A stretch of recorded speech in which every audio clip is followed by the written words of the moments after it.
में जो भी उदयपुर गया वो पालीवाल रेस्टोरेंट ज़रूर गया उनकी कचौड़ी खाने के लिए। इसीलिए हम भी पहुंच गए यहाँ पे सुबह सुबह आलू प्याज की और उनकी स्पेशल दाल पिट्ठी वाली कचौड़ी खाने के लिए। 15 रुपए की ये एक कचौड़ी इतनी जल्दी बिकती है यहाँ पे कि 7 बजे स्टॉल लगता है, वो 12 बजे तक सारा माल इनका बिक जाता है। प्याज की कचौड़ी का स्वाद लिए हम पहुँचे सीधे बगौर की हवेली। गंगौर घाट से सटी हुई ये हवेली अपने आप में राजपूताना नक्काशी और आर्किटेक्चर का जीता जागता उदाहरण है। और यहाँ मिली हमको ये तोप। यहाँ से 60 रुपए का टिकट हमने लिया और हमने एंट्री ली म्यूज़ियम बगौर की हवेली में।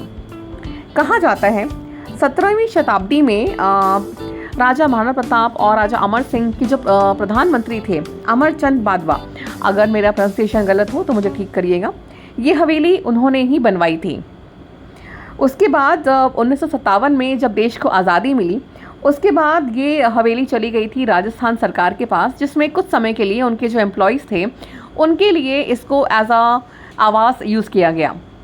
1986 में इंडियन गवर्नमेंट ने इसको म्यूज़ियम में कन्वर्ट करने की ठानी और इसके बाद इसका पूरा रेनोवेशन हुआ।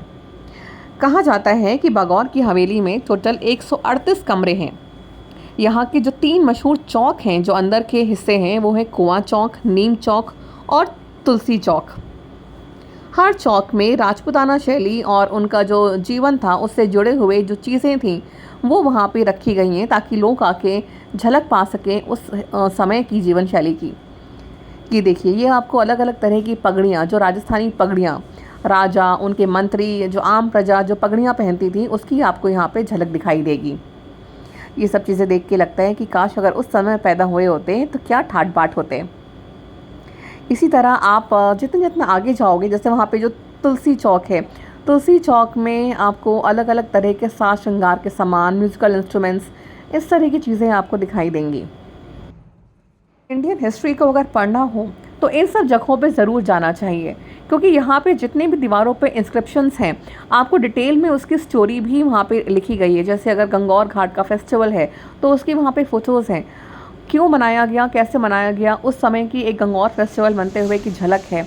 जो उस समय के राजा लोग थे, जैसे ये जो आप यहाँ पे देख रहे हो, ये थी उस समय की रानी हड्डी रानी।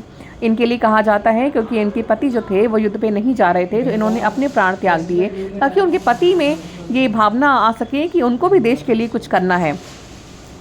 गंगौर फेस्टिवल का एक, और ये पूरा बैक साइड है, जो गंगौर घाट है उसी का ये पूरा बगौर की हवेली का बैक साइड है जो लेक पिछोला को फेस करता है। ये जो आप सामने देख रहे हो यहाँ पे, ये है लेक पिछोला और ये यहाँ पे सनसेट हो रहा है।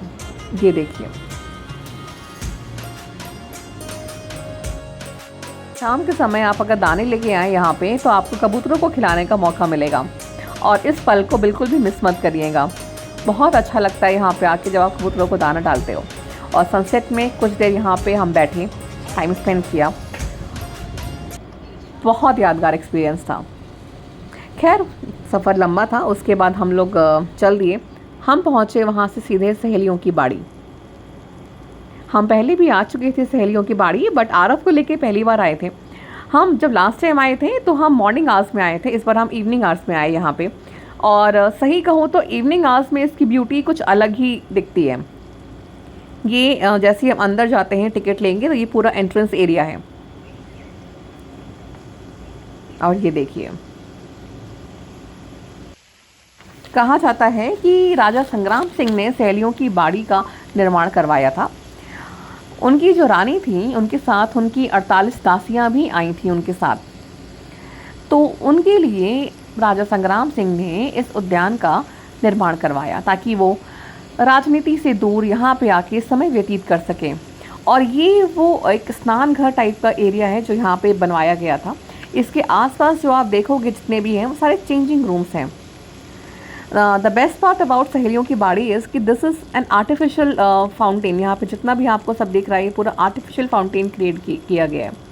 तो ये जो हाथीनुमा आपको फाउंटेन दिख रहे हैं ना, ये यहाँ की नक्काशी का एक बहुत ही खूबसूरत मिसाल है। ये देखिए, इनफैक्ट यहाँ पे एक अंदर म्यूज़ियम भी है जहाँ पे आपको काफ़ी सारे इतिहास से जुड़ी हुई जानकारियाँ मिलेंगी। ये है सहेलियों की बाड़ी का पूरा गार्डन अंदर का, जो इन पूरा उसका इनसाइड लुक है। और आप यहाँ पे देखोगे, यहाँ पे अलग अलग तरह के कियोस्क हैं, फाउंटेन्स हैं यहाँ पे, ये देखिए, हम कई जगह खाना ट्राई कर चुके थे और इस बार हम कुछ नया करना चाह रहे थे। बस इसी चक्कर में रिसर्च करते करते हम पहुँचे अटारी।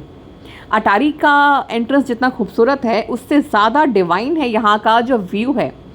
ये देखिए, यहाँ से आप जैसे ही अंदर जाते हो, यहाँ पे तख़्तनुमा सीटिंग अरेंजमेंट है। And the best part is कि यहाँ से आपको पूरे शहर का टॉप व्यू दिखता है। ये देखिए, रात में जगमग करता हुआ शहर और उसको निहारते हुए यहाँ पे डिनर करने का मज़ा कुछ और ही आता है। आप बहुत ही कंफर्टेबल होके यहाँ पे बैठ सकते हो। इतना प्यारा सीटिंग अरेंजमेंट है यहाँ का। जैसा कहते हैं ना, हम दिन भर इतना चल के इतना थक चुके थे कि यहाँ पे जब बैठ के हम लोग ने खाना खाया है ना, तो बहुत अच्छा लगा।